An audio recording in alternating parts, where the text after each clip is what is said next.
আপনারা দেখছেন আগুন আগুন জ্বলছে। এ আগুন কখনো কখনো মানুষের হৃদয়ে জ্বলে, আবার কখনো কখনো সংসার জ্বলে, আবার কখনো কখনো সাজানো সংসারকে পুড়ে ছাই করে দেয় একটি মিথ্যা আশা। তাই এই আগুন, যে আগুন এখন জ্বলছে, এই আগুন আমাদের পাখিপ্রেমী এরশাদ ভাই ইচ্ছা করে এই আগুনকে জ্বালিয়েছে। কেন জ্বালিয়েছে তারই ব্যাখ্যা আমরা করব আপনাদের মাঝে। মশার উৎপাত বেড়ে চলছে, তাই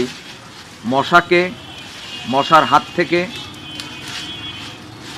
বাঁচার জন্য এখানে পরিবেশে গাছের পাতা, এখানে দেখছেন এটি খুলনা শেরেবাংলা রোড আমতলা, এখানে বাড়ির ভিতরে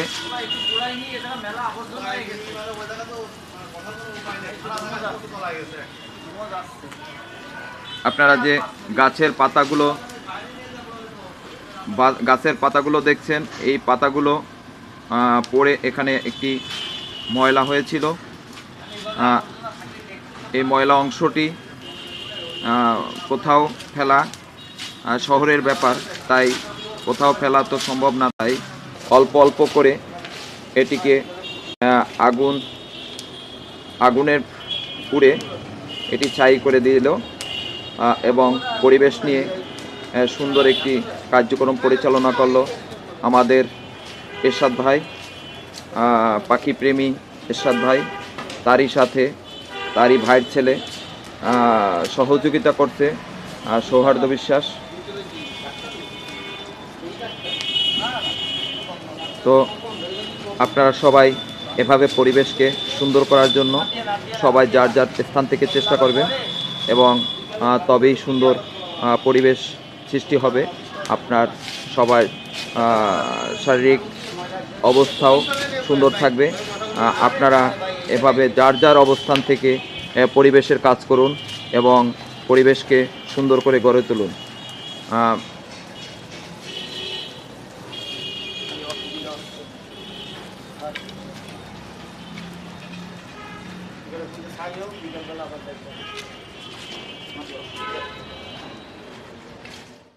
আপনার বাড়ির আঙিনায় যদি ময়লা আবর্জনা থাকে, আপনি ময়লা আবর্জনা পরিষ্কার করুন, আর নয়তোবা এভাবে আগুন দিয়ে পুড়িয়ে ফেলুন, তবেই আপনি মশা থেকে বাঁচতে পারবেন। মশা থেকে বাঁচার জন্য এই লাঠিটা দিয়ে একটু ঘুরিয়ে দেন তো, বা ওই যে একটা বড় বড় লাঠি নিয়ে আসেন, ওইটা বাতা ঠাতা দিয়ে নাড়াই চাড়াই দেন। আপনি এভাবে পরিবেশের জন্য সুন্দর কাজ করতে পারবেন, এতে আপনার পরিবার উপকৃত হবে, প্রতিবেশী আপনার আর এই প্রচেষ্টায় থেকে মশা থেকে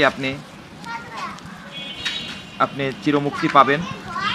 পরিষ্কার পরিচ্ছন্ন থাকলে মশার উৎপাত থেকে রক্ষা পাওয়া যায়। তাই আসুন সবাই প্রতিজ্ঞাবদ্ধ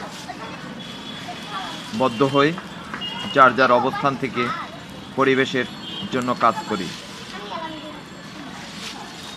আমি চিত্রশিল্পী মিলন বিশ্বাস আজ সকালে আপনাদের জন্য এই ভিডিওটি ধারণ করলাম। এখান থেকে